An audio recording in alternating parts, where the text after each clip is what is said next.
There's a train off in the distance, and right now, Jessica's walking out of this really creepy tunnel. Right now, we're in Perryopolis, Pennsylvania. Today, we're filming our Halloween special. This is it. You ready for it?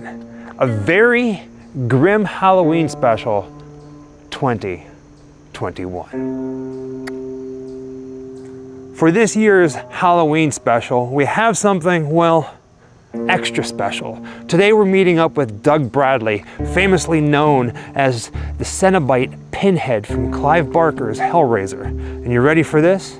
On the other side of this tunnel is Buffalo Bill's house, the filming location from Silence of the Lambs.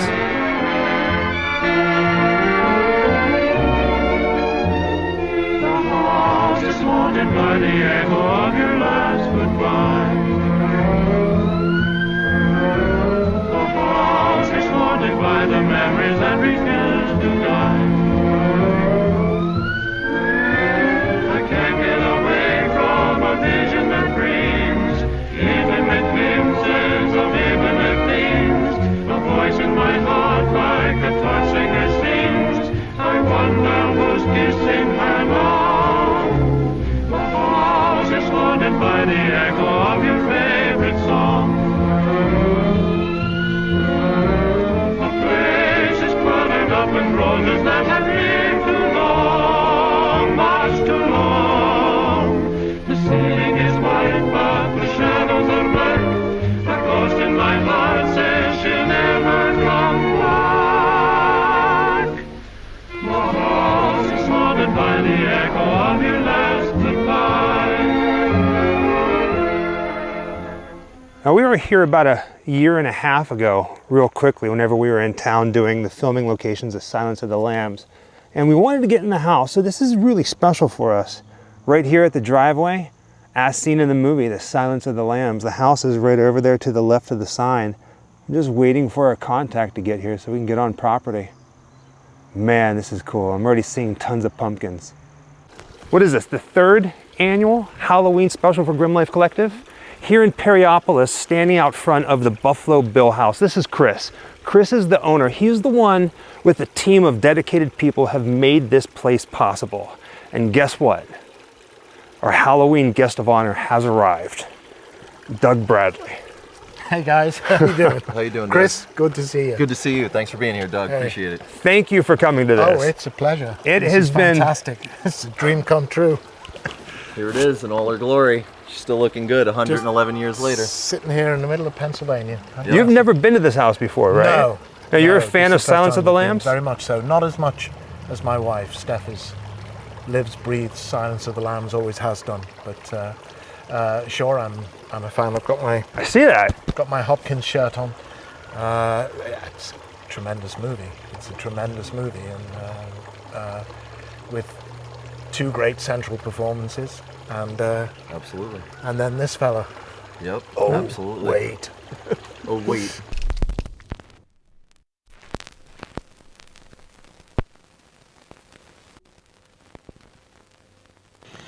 Well, should we go and see if anyone's at home? I'm a little nervous, to be honest. Me too. I feel like this is a very twisted version of a Scooby-Doo episode. Oh, well, let's hope it's as harmless as that. It's,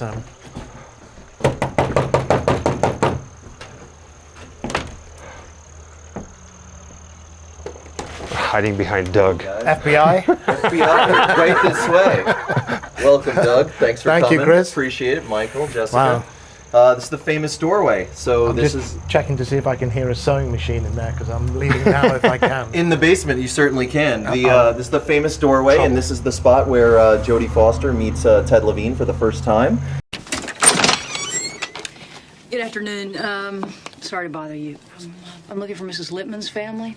It is the actual original door Really? utilized from the film, the original storm door, an original hardwood door. The home was built in 1910, and she walks right up from her FBI car and starts interrogating him about the murders. And he invites her in. So come on in, guys. I'll show you around. I feel like Doug is channeling some Buffalo Bill here. He's like, I got to be in this doorway. Let's hope I don't get too carried away with it.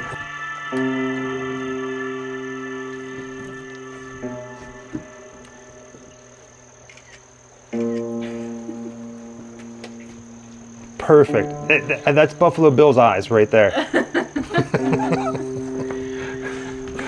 So we're here in the grand foyer of Buffalo Bill's house, and this is the sequence where the front door, of course, was shot. Utilizing the front door, Buffalo Bill invites Clarice into the room. The grand foyer, they shot right up here actually. The camera angle utilized in the film was on the first plateau of the steps going up to the sleeping quarters on the second bedroom, and the camera's looking right down here, so you have a really nice wide, kind of unsettling angle, which is kind of fun. Mrs. Lippman had a son, though. Maybe he could help you. I got his card in here someplace. Do you want to come in while I look for it? May I? Yeah, sure. Thank you. Jonathan Demme, in addition to being a train enthusiast, chose this house due to its long corridor that correlates and shows from the entry of the house all the way to the opposite side. Down to the back. And he was quoted as saying that he equated it to basically a spider's web and a spider luring his prey into its web. Perfect. And Nice. that's how the scenes flow out. So they start in the grand foyer, and they make their way to the dining room, and then ultimately the kitchen. I see the kitchen in the back there. It's Yep. bothering me. This photo behind you, which is kind of really cool, that's a picture of the original owners, the husband and wife who built this house. And right here you'll notice where they're standing in front of, that's the garage that exists on the property. Okay. Yeah. Right. It's pretty amazing. So they operated a packaged goods, dry goods store, place where you get your flour, wheat, I need my milk, reading things glasses like for that. this. And they lived in the back of it until they got their finances together, and then ultimately built this home, and then moved into the home here.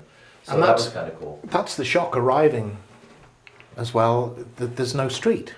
And you're never aware of that in the movie. I mean, it's house, yard, the railroad tracks that you see in the picture there, and then there's one house beyond that, and then you're in the Youghiogheny River. Yep, And it's beautiful all- river view.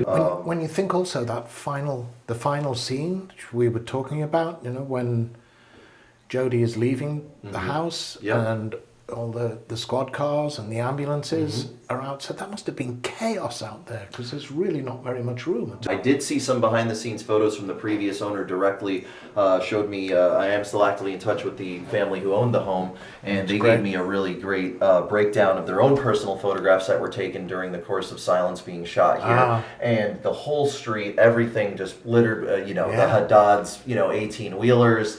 Well, even, just getting all the squad cars and ambulances in that area, because there really is not very much room It's out not there, a lot let of alone space. all the wagons and the Winnebagos and the Yep. catering and all the... And a ton of extras. Sparks You had the and the news. grips and the yeah, rest of course, absolutely. So it was really, it was quite a production. I was told they shot here for a period of 7 weeks. Wow. To utilize the amount of time that they needed to get what they wanted out of the house. So it was extensive, and they did do a lot of shrubbery in the front that, of course, doesn't actually exist. That was all art department brought that in. Yeah, sure. They actually used dead Christmas trees, so that's kind of cool. Trivia. Wild. One of my favorite moments in movies, a movie that was a favorite of my kids growing up that we used to watch a lot, was The Railway Children. I've never seen it. British movie. It's a really good movie, actually. Okay, put it on the list. And right at the end of the movie, when the dad has come back and everybody's reunited, and the children go running off down the field, and there's like a dry stone wall running down the field, and they'd obviously dressed in trees. I don't know why they bothered, but they'd obviously dressed in trees down the dry stone wall. Right. And just as the children are about to leave frame, down at the bottom, a tree goes, Takes a header. right in frame. just goes boom, straight down, and they go, Missed it on the cutting room floor. They either missed it or they thought, let's leave that in. That's kind of cool. That's cool. It's very cool. You heard the expression, the elephant in the room, right? Yeah. Of course. We are there's being a cannibal in the observed. room. there is a cannibal in the room. This is our Hannibal and his elephants Right? in the room. so this is our life-size Hannibal lecter. He's a Yes. fully working animatronic. So Oh, really? I have a few conditions of my own. That is amazing. Pro quo, I tell you things, you tell me things. Just one more thing. Love your suit. Oh my God. If I was staying here, I'd be doing this all night. Sometimes, don't you? Wake up in the dark. and hear the screaming of the lambs. Yeah, I love this piece. It's fantastic. Yeah, he does about a dozen lines from the movie, a couple more. I do wish we could chat longer, but I'm having an old friend for dinner. Yeah, it's a fun little Who piece. got the gig doing the recording? That's not Hopkins. It's definitely not No. Hopkins. I have no idea. This was released in 2010 for 1 year only, and they're very hard to come by. I found this guy was actually broken when I purchased him. I purchased him knowing he was broken, and I had an animatronics specialist go through and renovate him so that he could greet everybody. And the cool part about it is it's also motion sensor, so I could set it. Oh, really? So as soon as you walk in, it's your unsuspecting guests walk in, they see it, and he gets in range. You get in range of him, and he just comes to life. So I think it's a nice little quick zing on our guests while they get unsettled and settled in Buffalo Bill's house. So Steph and I still have arguments about whether exactly what he's doing with the accent. Yeah, that's a great question. I'm still not quite certain.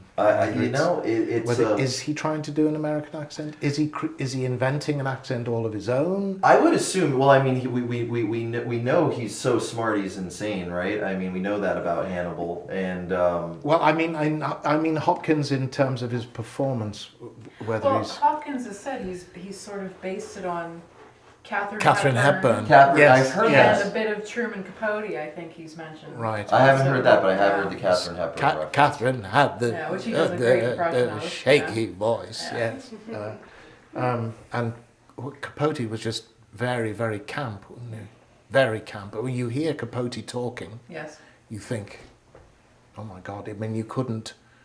Because I actually had a whole lot of new glasses made because I needed stronger glasses, and I found that they were so uncomfortable and, that sort of pulling your eyes out of your head that I just went back to wearing these because, these got lenses in them, see?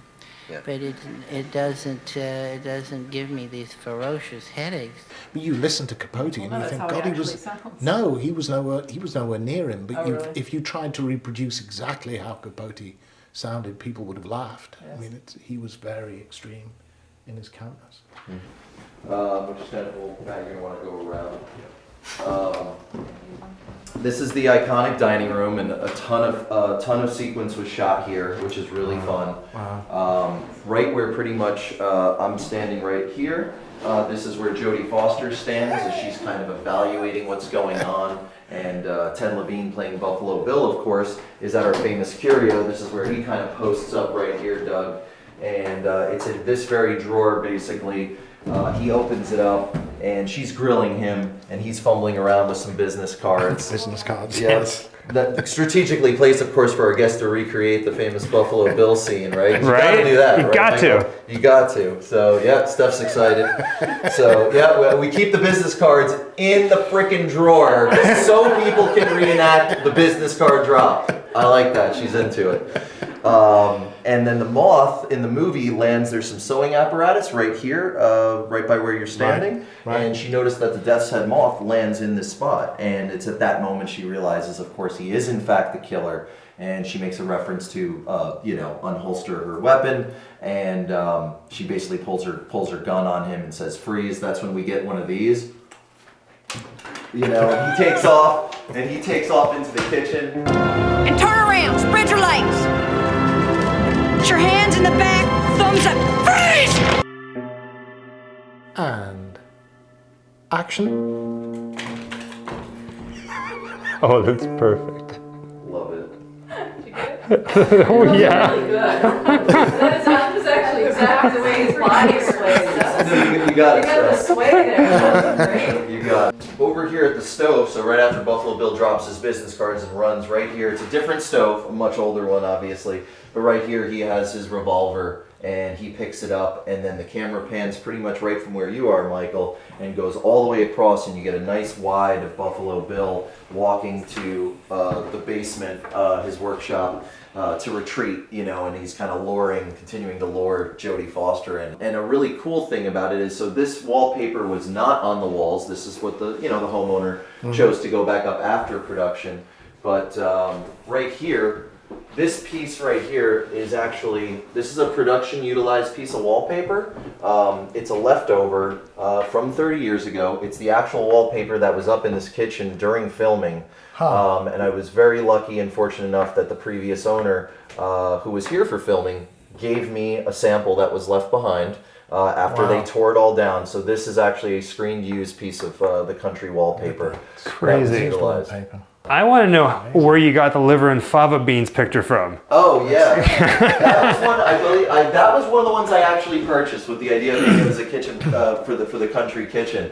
I think this was Etsy, if I'm not mistaken. I think I found that our local artist was doing it on Etsy, and I reached out and I said, you know, I love it. It's absolutely stunning. You know, it's super Andy Warhol and fun, and like, you know, it's just strange enough to work in Buffalo Bill's house kitchen. We're ahead of digital cameras. I mean, this baby you can swing in anywhere, but to get a camera and lighting rig and people in here, it's tight. I can only imagine. Watch that shot again too, because if they have a dolly track, or right? Yeah, that's a whole other beast to lay out. Yeah, because the camera pans right where you got right. At least they didn't have the island. So the island was not here yet. That was even added so, after the fact. But they did shoot. And it's really amazing to think about what it would take to shoot on location in a real home. And as I'm sure you're aware, most times exteriors and interiors are never really truthfully in the same place. It's very, very rare. So there's more shot in here actually than there's a dumb waiter. I just saw that. There sure is. Than I actually thought was the case. Well, no, where do we move away? Obviously the basement is not here. Mm-hmm.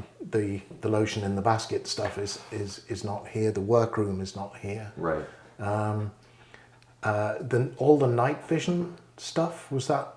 Why don't we go downstairs and we'll take a look, and I can tell you a little bit more about it down there. I'm anticipating. Sound good? Let's go on down to the basement workshop of horrors. Fuck that. All right, we're done. Still here. I don't know what I'm going into. What is that noise? This place is heavily armed. Do have some security down here. So this is the basement, and this is where it starts. Doug, you're being prompted to this general region if you want to head over that way and flip those switches. Right there. These? Yep, those two. Okay. What happens next? I have...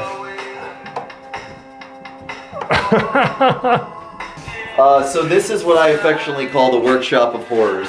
And the Workshop of Horrors came out of the idea that obviously this sequence was not shot here at the house. No. But I felt it belonged to be. And with what Buffalo Bill's house is, and my background as a art director and prop stylist for the film industry, I have playfully and lovingly recreated that, you know, I want people to come down here and feel that they're in a real immersive experience. So, you know, much like the film, he has an operational disco ball, the full-length mirror, you've got all the mannequins. He has 4 female mannequins wearing appropriate late 80s era garb. You've matched the actual costumes? I wouldn't say it's 100% matched. Inspired by what you see. Yeah, it's inspired by what you see. A faithful recreation, I would call it. Minus you know, the Nazi flag. Yeah, right. Yeah, definitely chose to. I certainly had no interest in putting that up by any stretch of the imagination. And there's some stuff I haven't finished yet. He does have the big American flag up behind his workshop station, but he also has his Murder Spree newspaper clippings. Those are something that I'm working on physically recreating. I've taken some screen grabs from the movie and I'm getting those built and stuff like that, kind of from an artistic point of view. I want to have those littered along the way.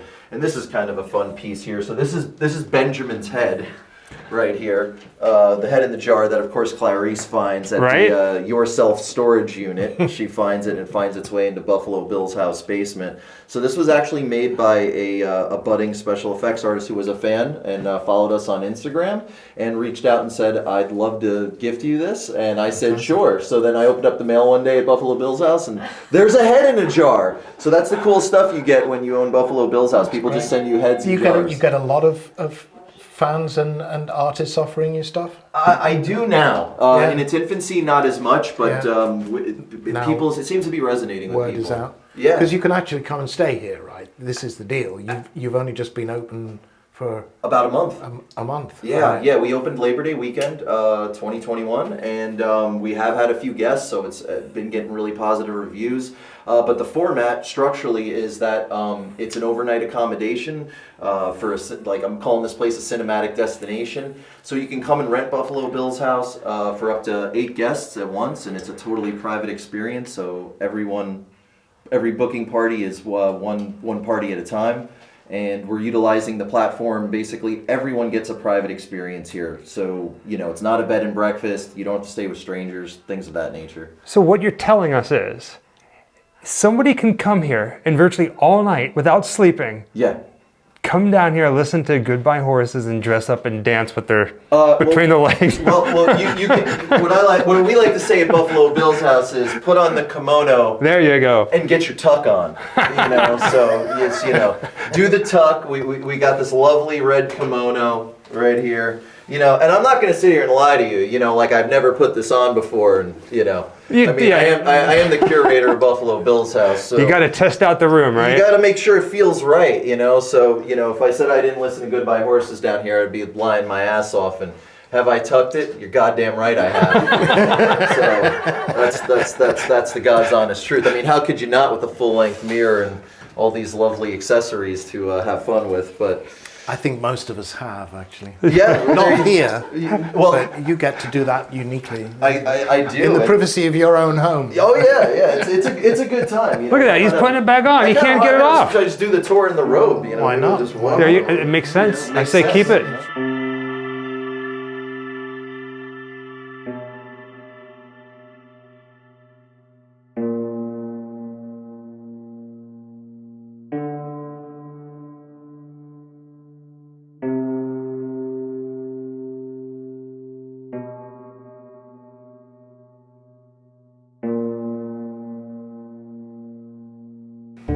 Do you have plans to dig a well in your basement?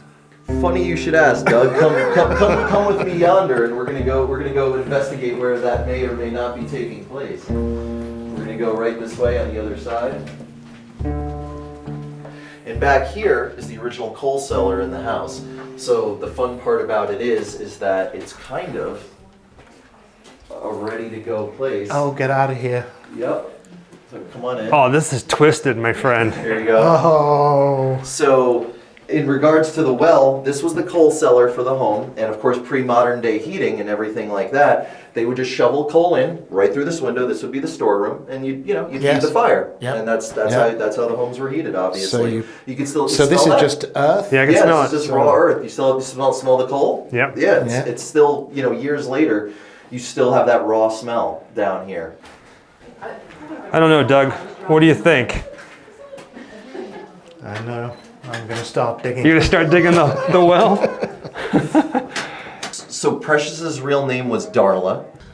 It rubs the lotion on its skin or else it gets the hose again.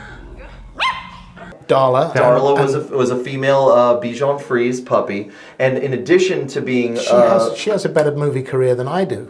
She's pretty up there. She made some blockbusters. So in addition, she's in Pee-wee's Big Adventure. That's right. She's the villain, the Buxton's puppy. What's that? Mark Holton, right? Mark Holton played, right? I think Mark Holton. And then she's also the puppy from Batman Returns. Right. As well, with Michael Keaton and Danny DeVito, and she's Tom Hanks' dog in the Burbs. The Burbs. The Burbs. Yes. That is one heck of a killer film career. Yes. Yeah, absolutely. Yeah, Steph was delighted to hear that because, yep. Along with Silence of the Lambs, Pee-wee's Big Adventure is one of her favorite movies as well. So I have it on VHS upstairs. She has Dollar to do for reviewing. In both movies. Oh man. Pretty cool. I like that this basement is not too low because I always hit my head in basements, so this is good. I'm also tall, so I have the same problem. I've cranked my dome a few times, but not down here at Buffalo Bill's. So right here, the stairwell that we walk down to enter the basement, of course, was utilized on camera. You see Buffalo Bill run down with his gun out and Jodie Foster in hot pursuit with her pistol out. And they come around the corner. He's already made his exit into his den of deceit. And there was a faux wall put up right here with doors. and those doors led to other places that were sets. So effectively, once Jodie Foster had gone through this corridor, it's effectively where the then you're into then studio. You're in a studio set of work. It's very old, and the bladder is not in great shape, but it does work when it's primed to work. Now there's a challenge for you. Get Sir Anthony here to play. Maybe we could talk about that. You listening, Sir Anthony Hopkins? Come on down to Buffalo Bills and do a little. Now, do you play at all, Doug? Do you play any music? I can. I mean, I'm in that weird position I learned as a boy. If you put sheet music in front of me, I can play it. I can't play by sight or ear. I can't. Right. I don't understand how people do that. Yeah. I'm the exact opposite. I can't read sheet music for the life of me. It drives me nuts. But you can sit down and play. I can make something out, yeah. No, but if I guess it's like reading words. If I can see the music, I know where the notes are, and I can. Right. I can play. I'd be extremely rusty because I don't have a piano same at here. home. Where did you get the Buffalo Bill rug? Because that is magnificent. Thank you. Everyone does ask that. And Doug was asking. I did. It was one of the first things I asked when we where came did that into the come house. from? So I went on a rabbit hole of original Buffalo Bill artwork and things like that as I was beginning to flesh out the concept for how I wanted to organize this house and prop it out. And I stumbled upon that on a specific website. It eludes me at the very specific moment.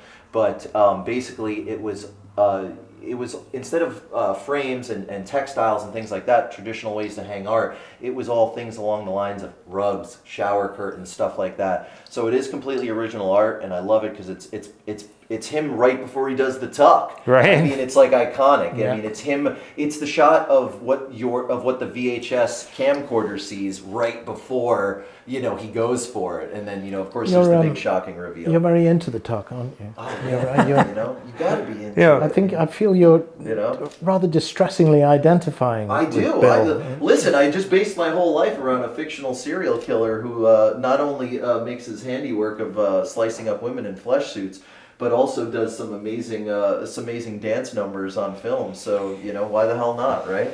If we ever hear in the near future of women of larger dress size disappearing in the Leighton area, I think we know who will be responsible.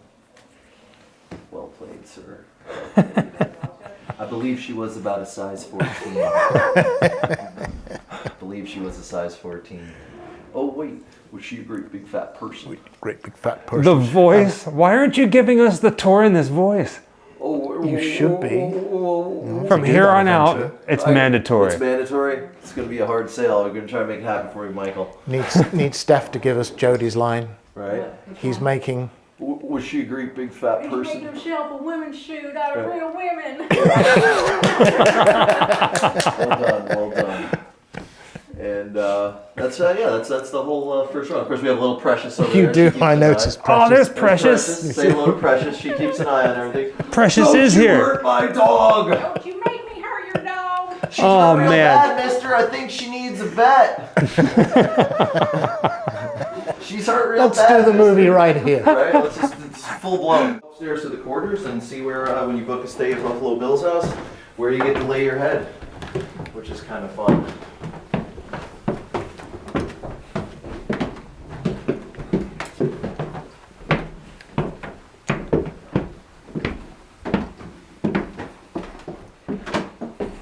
We'll start this way, and this is the master bedroom. We named all 4 bedrooms after the characters in the film. So of course, this is the Buffalo Bill suite. And look at that view. Look at the windows. Yeah, take a look. Fantastic, isn't it? Yeah, wow. Beautiful property.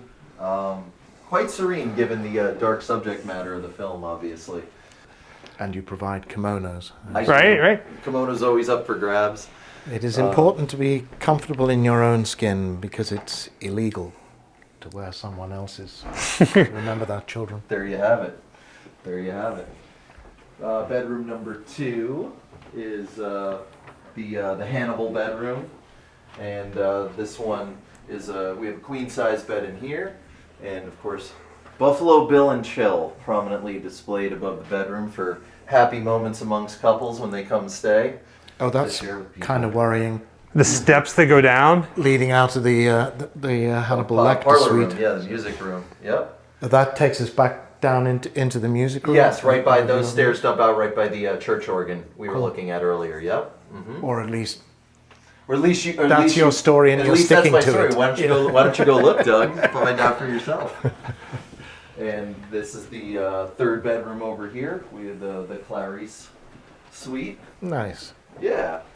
So some pictures of some fun shots of her, some fun artwork. Of course, some more Death's Head moth-inspired bedding.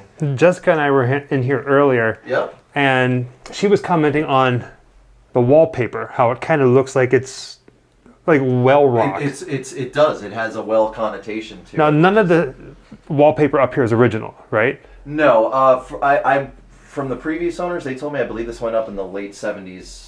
Early 80s, okay, give or take, but not original to the home itself, which was built in 1910. No, they definitely did their own renovations over the course of their time here, which was approximately 45 years. And these newspaper clippings, these came with the purchase of the house, which was really kind of fun. These are actual completely local papers, the Herald Standard, here in Fayette County, Pennsylvania. These are actual coverage of silence being shot here. Oh, wow. Yep. Yeah. Which is fun. Kind of real. House used in movie. Correct. Yep. Can't you see how old it is, because it says the 80-year-old Victorian home. It's now 111 years old. So. Jodie Foster in town. Yep. Dated, February 20th, 1990. 1990, yeah. Yep. Novel sells out at bookstore. Yep. Yeah, Thomas Harris. I mean, it was stuff. Omnipresent. Wonderful. Media find Foster tough act follow. Yeah, look at all this. There's the that's find. What that's I was going to point that out to you, Doug. About. So what we were discussing earlier on the front porch. So I mean, you could see mayhem. You could see the amount of madness that was going on the front porch for that final sequence, which is really, really fun. Yeah, go ahead and lift that up. The final scene when they're leaving the house. I mean, there's between the railroad tracks and the yard, there's no space. Yeah. Plus, you got to get everything that goes with a movie crew on location, which is a substantial amount. What you're doing here is phenomenal, but the fact that you have these little pieces from when they filmed, thank you, it just takes it to that extra step, that extra layer. Thank you, and I feel the devil really is in the details. For me, to present Buffalo Bills in a way that I wanted it to be presented, I wanted it to feel organic, and I wanted it to be a place where people could really walk around and be like, wow, look at all these unique items, and they are as much a part of the experience as touring around the home and seeing the filming locations. This room is affectionately called the Precious Suite.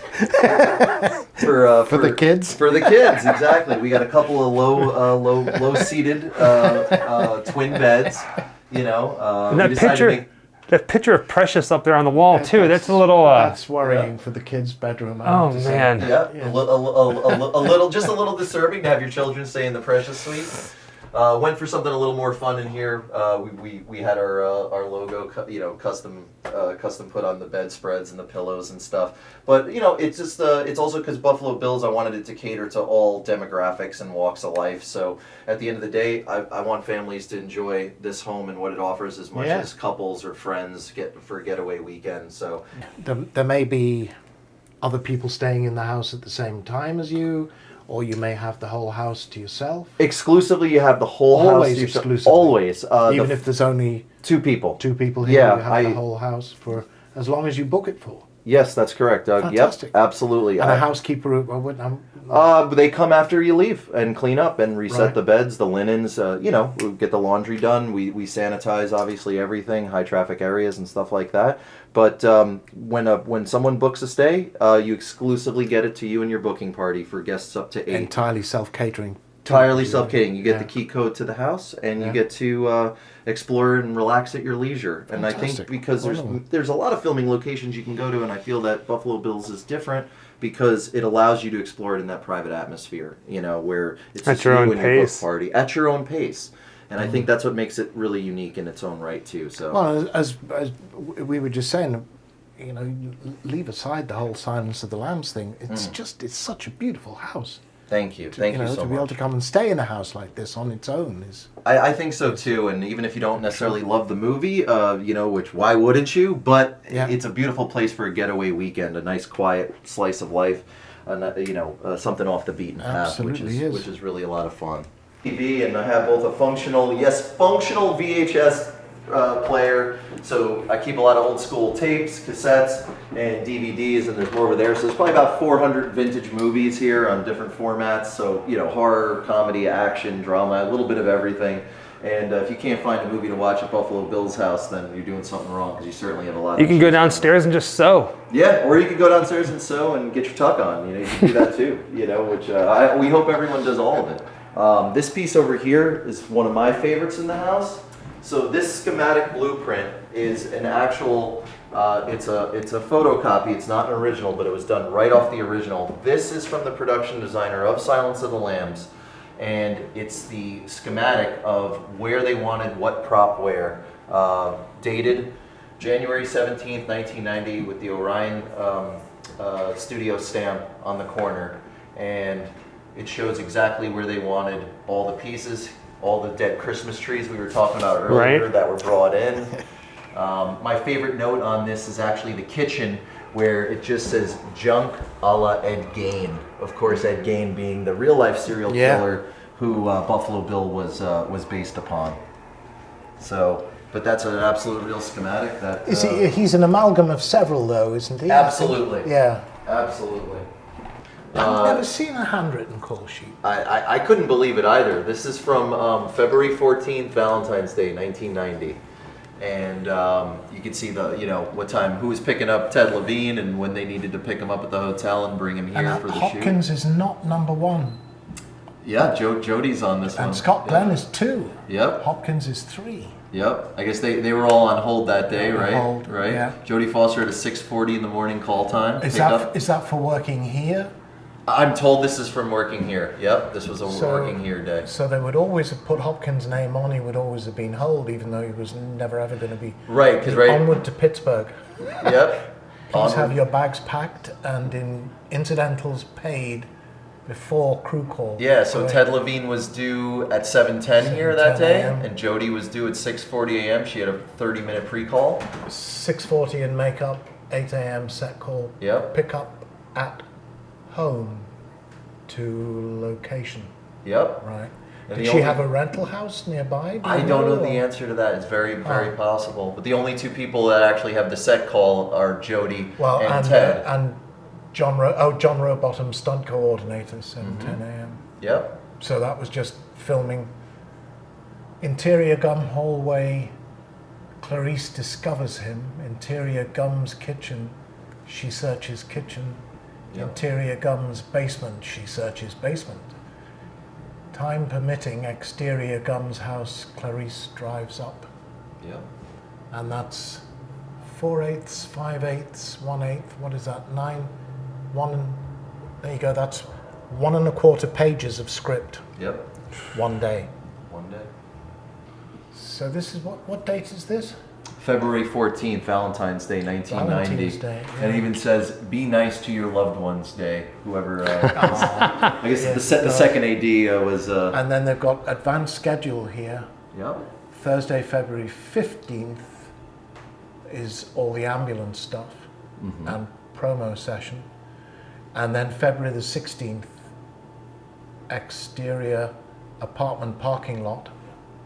So that's where she what's her name? Brooke Smith gets kidnapped. Correct. And then February 19th, so that's the following Monday, interior lecter's cell. So that's going to be at the Soldiers and Sailors interior courthouse elevator.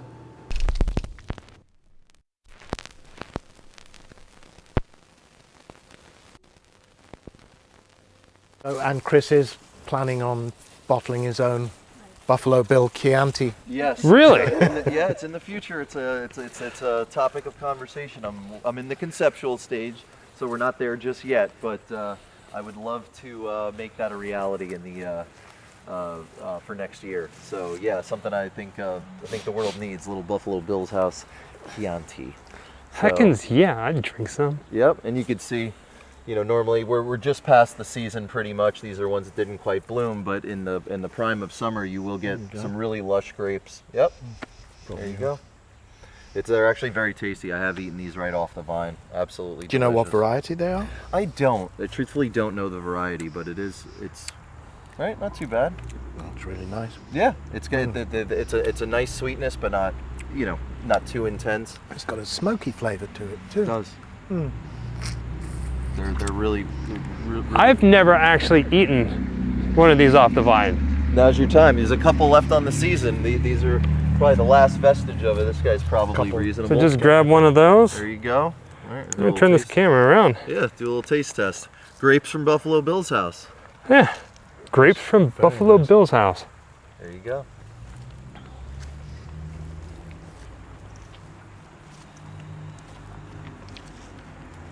Not That's bad. good. Yeah, they're good.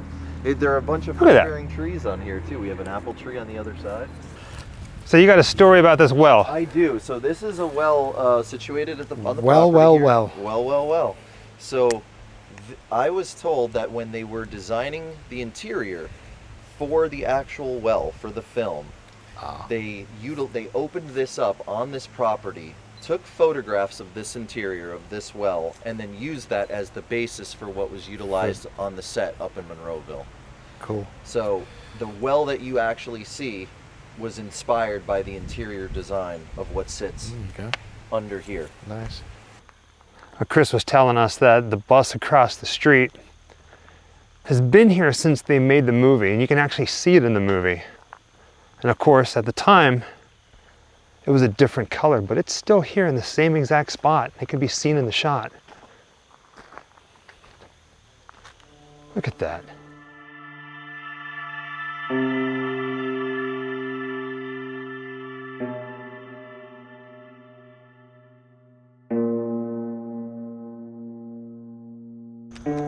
Because we're traveling a lot, sadly we're not staying the night here, but we are going to be coming back in the spring, and Chris is going to be doing a whole bunch of other things. He's building some photo opportunities and props that are pretty freaking phenomenal from everything that he's telling us. So when we come back here in the spring, I promise you, we're going to be spending the night here at the Buffalo Bill house. And of course, we'll take you guys with us.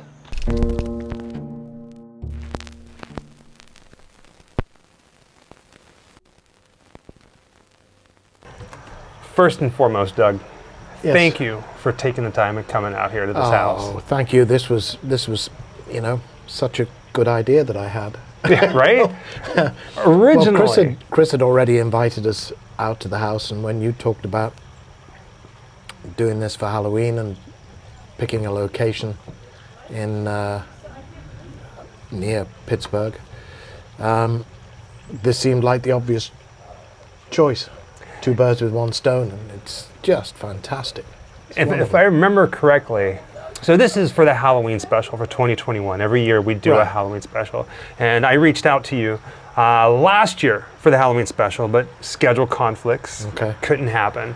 And we are coming up to Pittsburgh, and I wanted to sit down with you and do an interview, but I wanted to do it outside with everything that's been going on. And I think I originally wouldn't request, but I suggested a pumpkin patch. Yeah. This is a heck of a lot cooler. It is. Nothing wrong with pumpkin patches. I loves me a pumpkin patch. But yeah, you can't beat this. This is fantastic. This is beautiful. The property, the house. Yeah. Now this was your first time in the house. Yes, absolute first time here. We were aware. I think the house went up. Must have been bought and then sold again, because I seem to remember it. I may be making this up, but I seem to remember it being on the market some time ago. But then Steph spotted that it had come on the market again, and I remember us looking at pictures of the interior on the real estate website. And I mean, the house itself, leave aside all the Silence of the Lambs stuff, which is fantastic, but the house itself is just so lovely. And then Steph said, oh, the Buffalo Bill house has been bought, you know, and we thought, well, that's the last we'll see of that then. And then we discovered that what the plans were for it. And we did the first convention we did since, you know, the before times. We did a convention in February last year, 2020. And the first convention we did this year was a Monster Mania show at Oaks, Pennsylvania, which is kind of just a little bit west of Philadelphia. But it was an outdoor event, and Chris had a vendor's stall there, so we went over and chatted to him, and you know, we talked about his plans and got I still have it in here, I think, my Buffalo Bill house mask got from him at that show. That's cool. Because although it was outdoors, it was a fully masked event. This was in May, I think. So we were already planning to come out here, and then, so as I say, 2 birds with 1 stone. It's perfect. Now, walking through the house with you, there were a few things that were favorites of mine, and obviously the basement. And I can't believe I'm saying this, but Chris putting on the kimono was probably the highlight of the tour for me. He is, he's way too into the tuck thing for the me. tuck thing. I Slightly wonder how many distressing. times he said the word tuck. A lot. If he was being paid by the tuck, he'd be doing pretty well, I think. And that's pretty cool. I mean, he's creating that in the basement. None of that was actually originally shot in the house. But, Yeah. it's great that I think he's getting a perfect balance between preserving the integrity of the house, which has been here for 100 years and more, I think, and presenting it as a kind of, I don't want to say a Silence of the Lambs museum, but it's kind of that. So yeah, he's recreated Buffalo Bill's little section down in the basement, and it's a lot of fun. We all had a go with the kimono at the sewing machine. The one thing that really stood out to me in walking through the house was towards the end of the tour, and I wanted to ask you about it because you spent some time looking at it. When we were up in the game room, they had the call sheet that was handwritten, and you took the train's coming. Go. The train's coming, and that may take a while to come through. It's all right. Here we come. Authentic local color, folks. Welcome back. The train made a special appearance. Is what it is.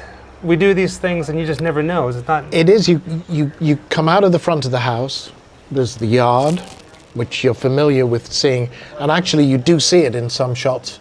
Yeah. Briefly in the film, but there's a yard, and then almost immediately there's a working railroad, and we got off lightly there. That only took a few minutes to get through, but Chris says sometimes it's 10-15 minutes when you get the mile-long trains coming through. It happened so quick, but the train going.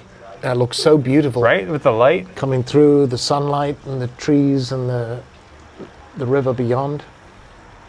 Brilliant. Anyway, you were saying.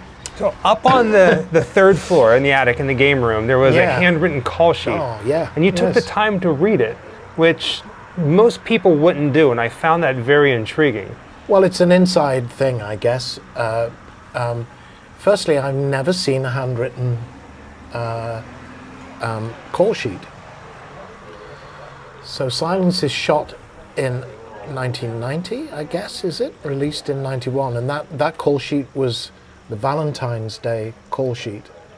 And they're filming here, and I just love to see those details. You know, just to see that they're picking Jodie up at 6:30 at the hotel, and she must have been close because she was due here in makeup at 6:40 on Saturday 8 a.m. and just her and Ted Levine working on that day, and then on the advance schedule they've got a little notice. Obviously, that must have been their last day of filming here. There's a little handwritten note at the bottom that says, "Onwards to Pittsburgh." Yeah. Everybody make sure that you're packed up and your incidentals are paid at front desk. It's ready to move tomorrow morning. So that would have been a travel day. We're out in the wilderness. Doug's. And then there's the advanced schedule, and next up at they're doing the lecter's cell in Pittsburgh. Right. Soldiers and sailors. Soldiers and sailors in Pittsburgh, yeah.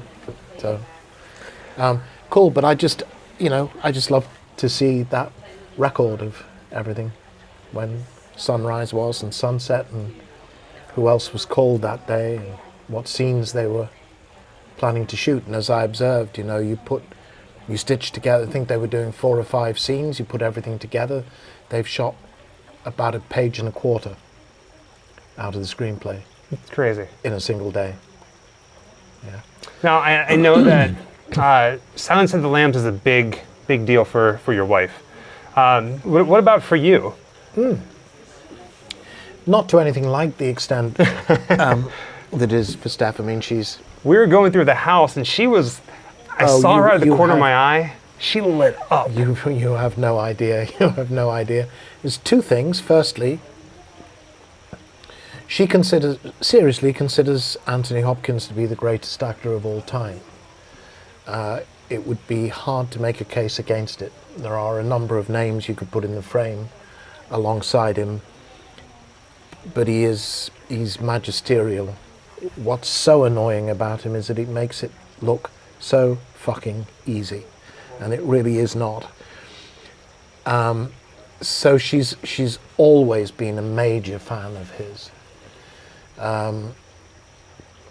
So there's that element, and she's just loved the film. I think it's age. She was, I guess probably mid-teen years when the movie came out. It probably hits at exactly the right time for her. It's a great movie. It's just a great movie. It's got 2 stellar central performances. And it's amazing, we didn't talk about this when we were going around the house, but when you consider, Hopkins was like 7th choice or something, I think. And when you consider the actors who were intended for the part and up for the part before him, none of whom I can imagine working. I can't remember all of them now, but the 2 names that always stick in my mind are Gene Hackman and Dustin Hoffman. Both magnificent actors, of course, but can you imagine Dustin Hoffman playing Hannibal? Yeah, I always play that game where you read interviews afterwards and you're like, well, originally the part was intended for this, or this person asked, they passed. And you always try to imagine what that would look like. Well, it would have been... I can't imagine that Hoffman would have brought that preternatural stillness that Hopkins brings from that first shot, that panning shot onto the plexiglass cell, and he's ready, he's there, and he's not doing anything, he's just there. He's unnaturally pink and wide-eyed, and then the hair slicked back, and he's just still, and I'm here. And it's funny you say that. And you get, it's almost like a complete encapsulation of Hannibal Lecter in the moment you set eyes on it. Right. Now, is that costume? It clearly is. That simple line of the costume works perfectly. The plexiglass is unreal. Is it the movement of the camera? So is it Jonathan Demme? Is it Hopkins? Is it the wardrobe? Is it everything coming together perfectly in one moment? I think it's that. I think of Hoffman as being a much more energetic, moving, hot performer. Hopkins has a natural coolness about him as an actor that he brings to the part, but it's very, I mean, he's owned the part so completely to hell and back. You cannot imagine anybody else. One of the things that haunt me about the movie and Hannibal Lecter's character, and of course they had different movies, Manhunter and Hannibal the TV show. Yes. But nothing. And sorry to interrupt, but I do want to give a shout out to Brian Cox, who played Lecter in Manhunter. And I know a lot of people actually think his performance is better. I don't think I agree, but I get the point that people make, that Hopkins is giving a kind of almost like a grand opera performance, right, of Lecter. Cox he's very hidden. He's very quiet. He's very, he lies back in his cell and he doesn't offer anything. He doesn't do anything. He's not sexy. He's not, and he is brilliant, I think, in the movie. Lecter is much less directly present than he is in Silence of the Lambs, but his voice, it's a really good performance. Is what haunts me. Like when I think of Silence of the Lambs, I mean, of course, there's all these different characters in this house that we just walk through, but it's the way Anthony Hopkins talked and the way that he, I guess, I wouldn't say portray with voice. Like, it was just the sound. Like, does that make sense? Oh, I totally. It's wrong. The voice is wrong. What do you mean? Well, it's odd. It's a strange it is a little odd, voice. yeah. It's slightly high pitched. It's kind of played in this register. Right. Yes. And that's not Hopkins's register. Hopkins is, he's very mellifluous. Yeah. Always this very lovely, chesty, baritone voice naturally. And he presents this voice to us, and it's almost monotonal. It hardly, I was playing around in the playroom doing I'm offering you a psychological profile of Buffalo Bill based on the case evidence. I'll help you find him, Clarice. Quid pro quo. It's otherworldly. Tell me about the lambs. Yeah. It's. I use the word wrong because if you think of as an actor of presenting a character like Lecter, you're going to think about this voice, and you're going to assume a power. You're going to assume an authority. And I think that would be my way in. So I would be thinking he is a very powerful figure. He controls and commands everything in this movie, from first step to last. He's the spider in the middle of the web. So that's what you're going to present. I could not conceive of approaching the character with that voice, because it's almost weak. Right. Whereas you'd expect to be hearing, tell me about the lambs, Clarice. You'd expect to hear something like that, and you don't. But as you say, I think you're absolutely right. It is otherworldly. It's like a whisper. It's like a whisper in your ear. I'm not going to do anything to upset you. What would you like, Mr. Lecter? I'd like a view. I want a view, Clarice. It's that, and he hangs on the ends of words based on the case evidence. Right. And he just leaves it there, and it wrong foots you all the time. He's a genius. He is an absolute genius, and he's clever because he always deflects. The acting's nothing. I get paid a lot of money. When I read an interview with him when they were doing Hannibal, and he said,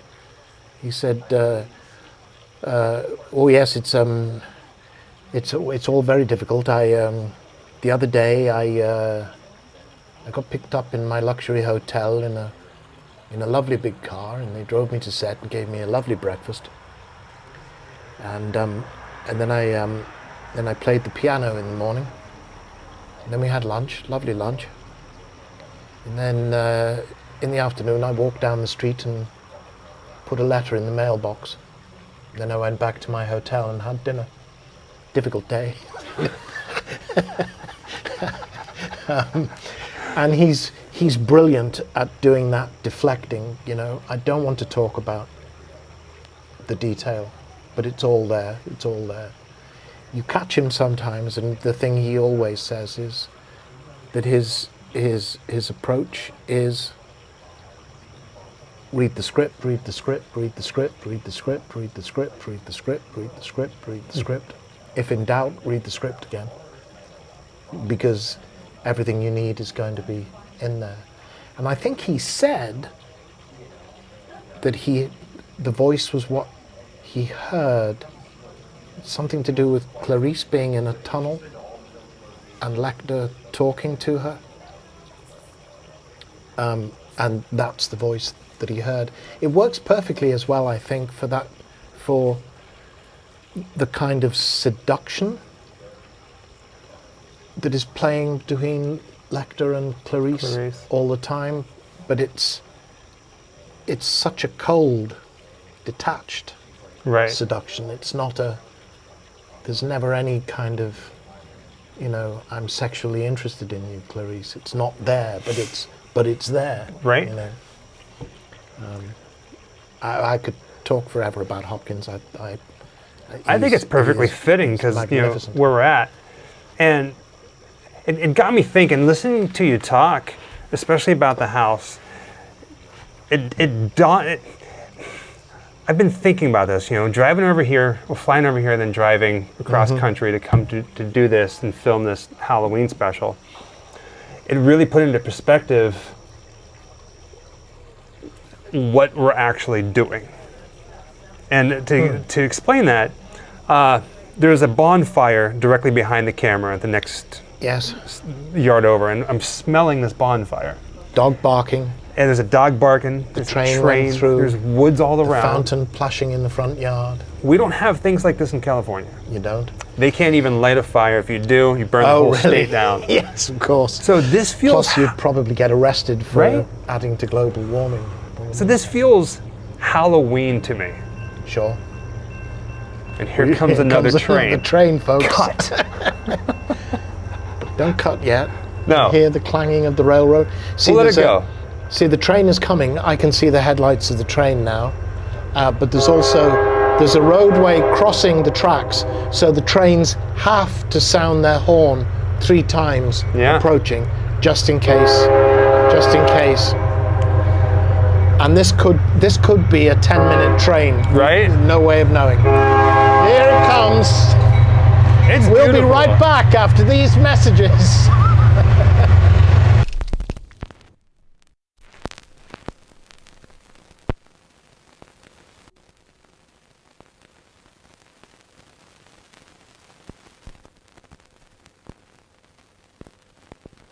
Speaking of Halloween. Yes. And we're back. We are back. That's one train gone that way and one gone that way, so surely that'll be it for a while.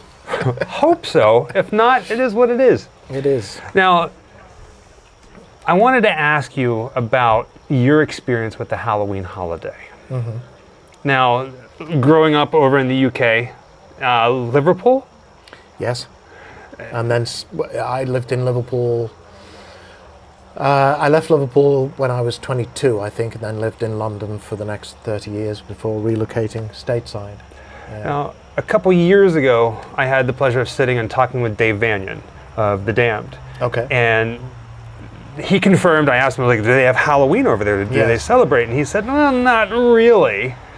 But yes, but no. His wife, who was from America, the United States, was more of the Halloween person. Yes. Did they have Halloween growing up? Like, what was your first early experiences with Halloween? Well, it's an interesting thing, I think, because all the elements that belong to Halloween in the States came here from Europe, without question. Some up from Mexico, the Day of the Dead elements that are very present in Halloween here. But of course, it's a Celtic festival originally, the festival of Samhain or Samhain, how you pronounce it, which would be actually the 1st of November, which is the quarter year. I think that's right, isn't it?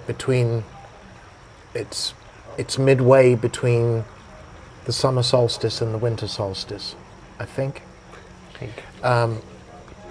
So it's a Celtic festival originally, and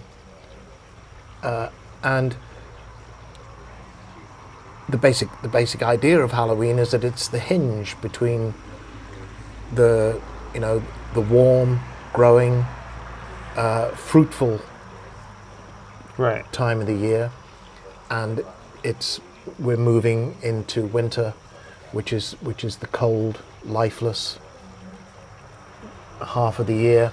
When things don't grow. The harvest is in. America has its Thanksgiving a month late. Canada does its Thanksgiving at the correct time. They just had it. It's the harvest festival. It's the Thanksgiving that we've got the harvest in, and everything's hopefully we've had a good crop and there will be food to keep us going through the winter until we get into spring next year. I never understand why America doesn't do Thanksgiving like a week or so before Halloween, because it's all part of what October is. Right. And then November in the Anglo-Saxon calendar was Bleodmonath. One more time. Bleodmonath. Bleodmonath. Which is Saxon for blood month. So it was the month when you slaughtered the animals, particularly the pigs, that you would have kept through the summer. Slaughtered them in November. They would, for a small family in a cottage, you'd have your pig at the bottom of the garden. You feed it all your rubbish during the year. You kill it in November, and it feeds you through the winter.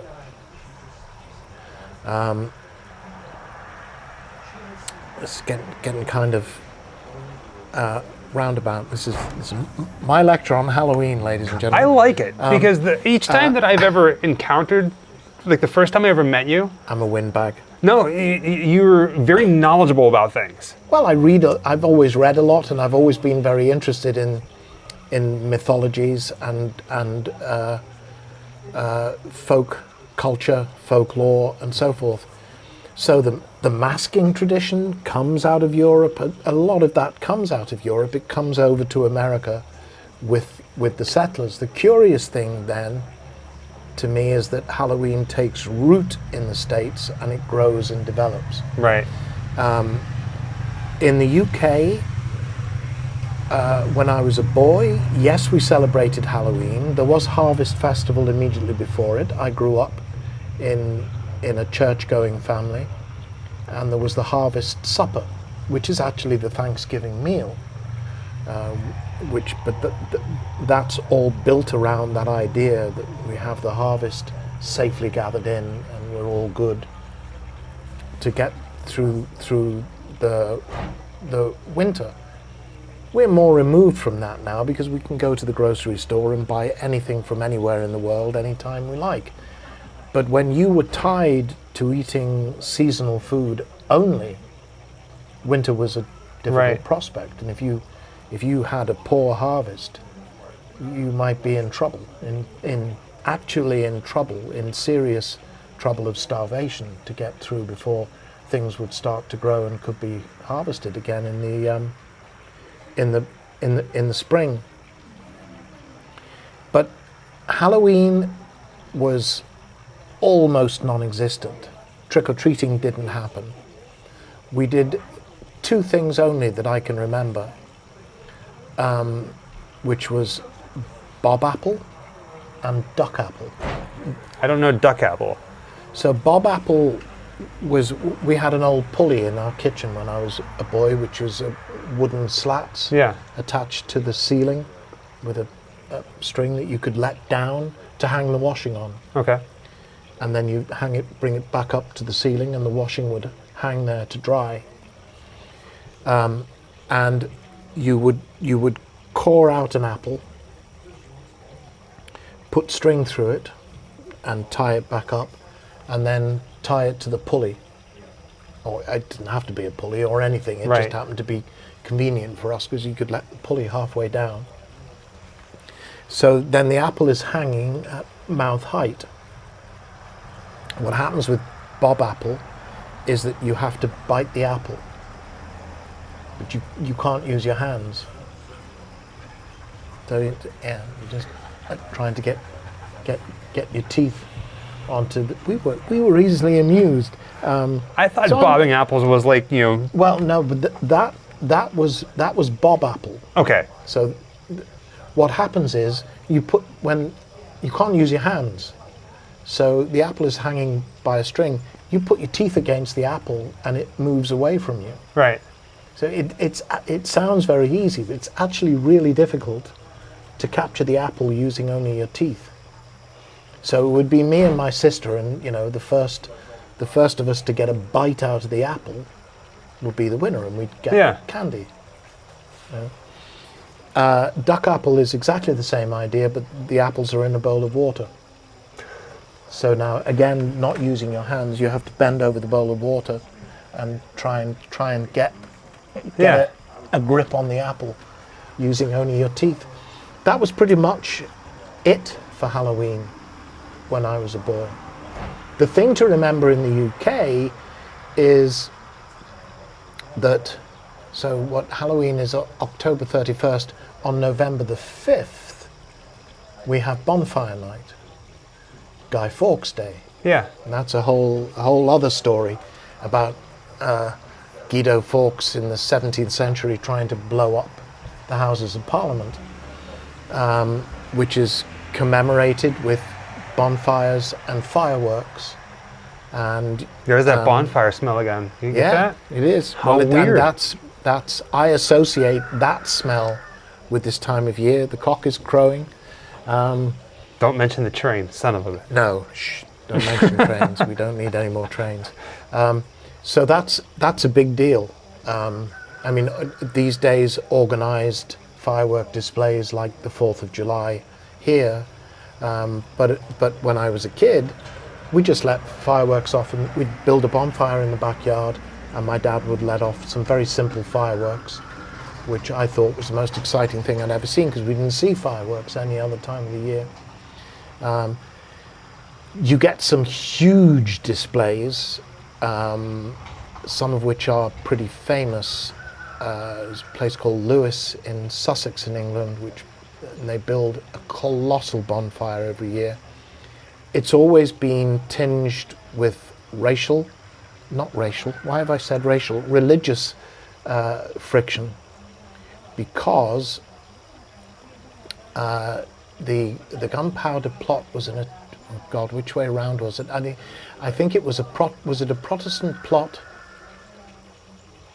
to kill the king. They basically sat in a room with barrels of gunpowder underneath the Houses of Parliament on the day that the king was going to speak to Parliament. This is just after the Restoration, so it would be a Catholic king.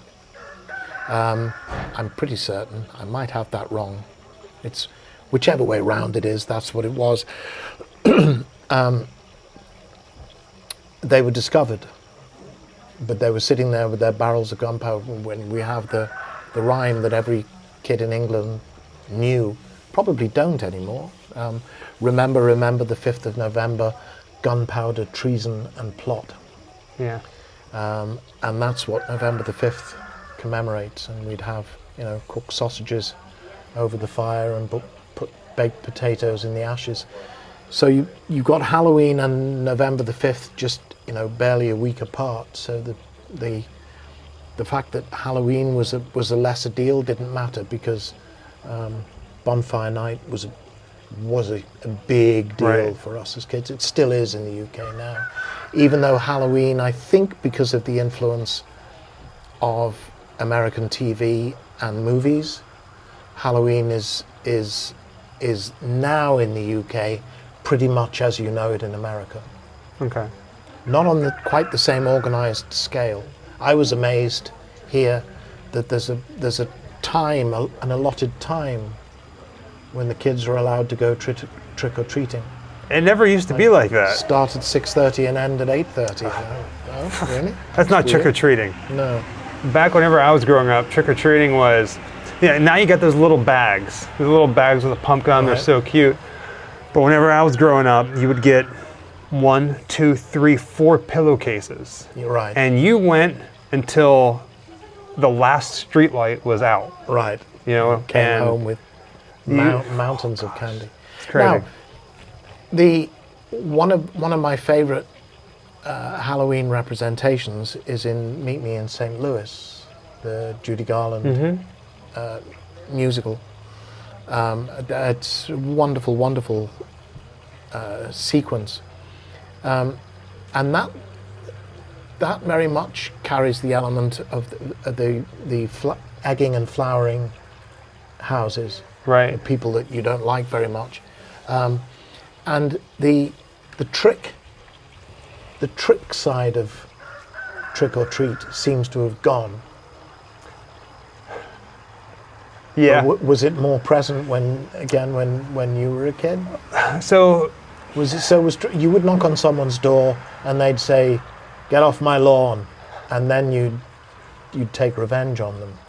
I never did it personally, but growing up in Crafton here in Pittsburgh, coming back, you drive through the old neighborhood and you remember things, the old homestead and all that jazz. And I remember the town of Crafton, everybody would carve pumpkins. And then on Halloween night, all these pumpkins would show up on this house that was almost in the center of town. And the very next morning, all those pumpkins would be all over the street. Now, is that Devil's Night? Yeah, that's considered Devil's Night. That's the night before Halloween. Right. Because Steph introduced me to that. She was nervous about letting our black cat out on Devil's Night because she thought people would kill it. And I was kind of, what the fuck are you talking about? And she explained this concept of Devil's Night to me. Devil's Night, I would imagine that it could get pretty serious. Kids get stupid. Yes. Kids are stupid. Some of them are smart. They get smarter. For the most part. Well, some of them. Right? Present company accepted. But yeah, Devil's Night is the biggest prank of the year for the most part. Right. Well, there's another thing. We didn't have pumpkins. You can't grow pumpkins in the UK. Really? Pumpkins don't grow. We did turnips. Okay, turnips. Have you ever tried? No. Carving, scooping out the inside of a turnip? I can't imagine. Oh man, pumpkins are hard enough, but they're a breeze by comparison with a turnip. But we did do it. We had turnip jack-o'-lanterns. Did you ever dress up for Halloween? You ever had a Halloween costume? I do. I have done. I don't generally tend to. If you could, right now, if I could worn a pull gorilla suit. A gorilla? You would go with a gorilla suit? I'll go with a gorilla suit. Fair enough. Fair enough. I don't know what that would be. The great thing about Halloween is it doesn't matter. And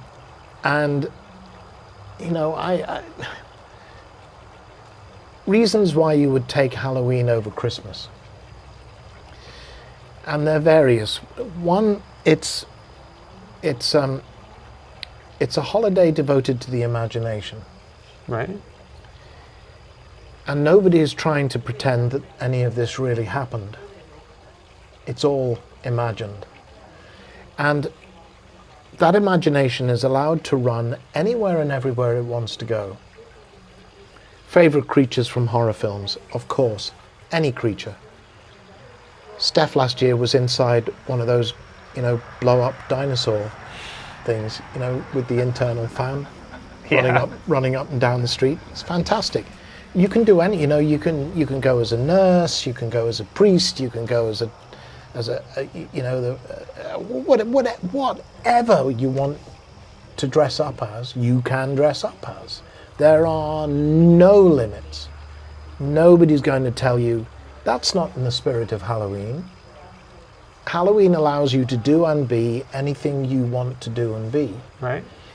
You don't have to go and visit family. There are no set rituals for eating food. You don't have a favorite candy? You don't have to travel anywhere to do it. If you want to ignore Halloween completely, you can. And nobody is going to give you a hard time over it. Nobody expects you to be relentlessly happy all day on Halloween. Right. If you want to be miserable on Halloween, you can be miserable on Halloween. That's fine. Nobody's going to mind. As I say, you want to go the whole hog and trick out your whole house and over decorate the outside with spiders' webs and giant skeletons and and again, it's anything. It's a bale of hay. Stick a bale of hay on your porch. That's Halloween. Halloween. Stick a pumpkin on your porch. It's Halloween. Or you can put spiders and gravestones and and go the whole night and lights and sound effects. Whatever you want to do. Whatever you want to do is fine. Or you can ignore it completely. You don't get newspaper and magazine articles about preparing for the big day. You have to buy presents for anybody. It wins out all the way down the line. Plus it has skulls. And with that, thank you for joining us on another Grimm adventure, this time at Buffalo Bill's house, the filming location from Silence of the Lambs. You see these ghouls behind me? And as always, Happy Halloween! Perfect. Wherever I come, bad luck is coming my way. Wherever I go, hard luck is there to stay. Good luck never stays a day. A bad luck's always coming my way.